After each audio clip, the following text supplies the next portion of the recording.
What is good, DBN, Falcons fans, football fans everywhere, TTC? The Atlanta Falcons coming off of that feel-good win against the Aints in New Orleans. But you know what? We got a game this Sunday, and we got a game against the Dallas Cowboys. We got a game Sunday against the team who was America's team 26 years ago.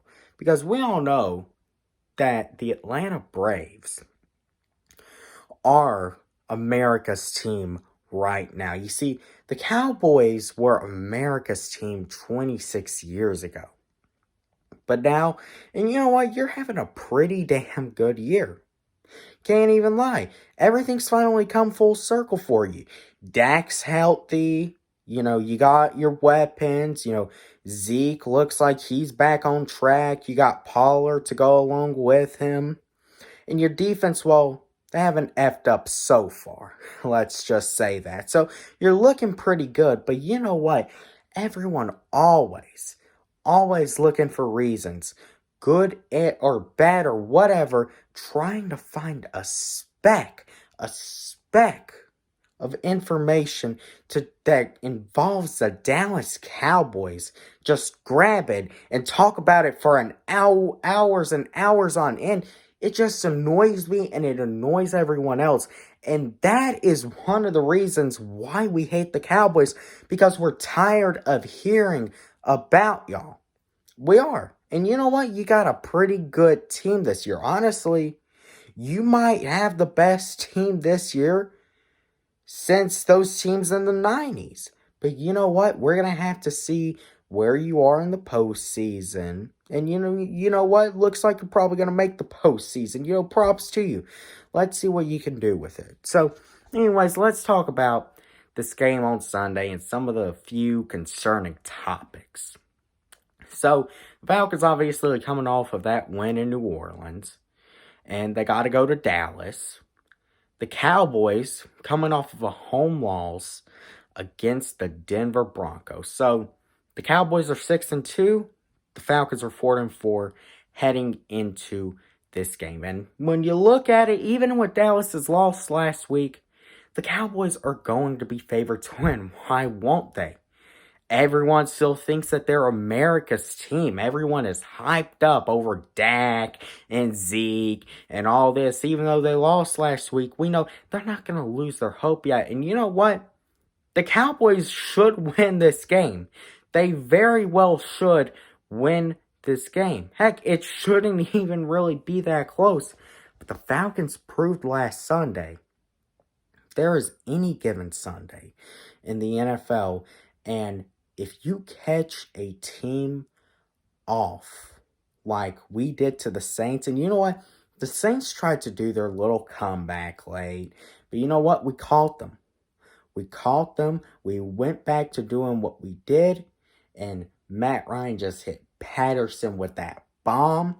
We set up the game-winning field goal, but you know what? That's last week. This week, we're in for another tough test against a Dallas team that has a pretty good defense. And who is their defensive coordinator? The guy who last year Cowboys fans loved because he helped us blow that abomination of a game against y'all. And you know what? Yeah, it sucked, but you know what? At the same time, last year is last year. And if you look at that Falcons team last year, and you look at that this Falcons team this year, that Falcons team last week, even if, our defense goes out, now listen, really looking at it, you got the advantage over our defense.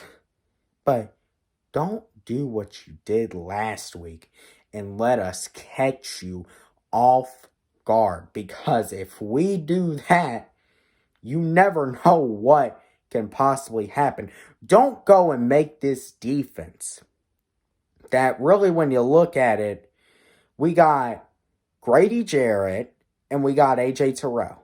Those are really the only two guys that I can count on week to week to be pretty reliable. Dion makes a few splash plays, and Aluakon, he makes a few good plays, but outside of Grady and AJ, and then Dion and Foye, who else is? This defense is garbage.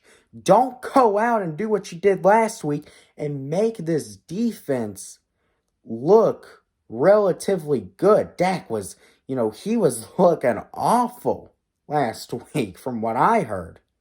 Now, of course, the battle that I'm going to be looking forward to is going to be Matt Ryan versus Dan Quinn's defense. Now, of course, Dan Quinn, he was the head coach here for 6 seasons. Well, he didn't make the full 6 seasons, but he was a head coach for 5 years here in Atlanta.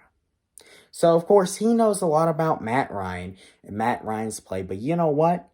Matt Ryan also knows a lot about the base of Dan Quinn's defense. You might have tweaked up some stuff, but ultimately, he has the base of the defense down. So, yeah, Dan Quinn might know a lot about Matt Ryan's play, but Matt Ryan also knows a lot about Dan Quinn's defense. And all I'm saying is don't do what the Saints did last week and let Matty Ice get comfortable. Do not, because he goes out on that field even after his defense fucked up. He comes and he leads us back from behind and he ripped the Saints' little hearts out. Don't do the same thing, Cowboys. Do not do the same thing. If you let Matty Ice get pretty hot, which, he's Matty Ice, but either way, if you let him get into his rhythm, then it won't. All I'm saying is it might not be a good day for the Cowboys. Now, anything can happen. The Cowboys could blow us out. We could go and it could be a really great game. We could blow the Cowboys out. We don't know what is going to happen. But all I'm going to say is don't do what you did last week against Denver, or you might just be talking, or you might just be crowing to the Atlanta Falcons next week. But shout out to all the Cowboys fans out there. Shout out to Duke Bothers and Mosh and Cowboys Face. The rest of the Cowboys fans, all I'm saying, don't let us do what Denver did to you last week. Because all I'm saying is we know we have to come into this game with the mindset we came into New Orleans, and we got to be our best game for 4 quarters on both sides of the football. We can't go and get comfortable. We have to go and be on our best game on both sides of the ball for 4 quarters. And you know what? I hope the Cowboys do too, and I hope this is a great game. But all I'm going to say one more time, anything can happen on any given Sunday. So, Cowboys, you know what you're supposed to do. Now go do it. Because if you don't, you could very well be crowing. But anyways, shout out to all those Cowboys fans, and I'm out.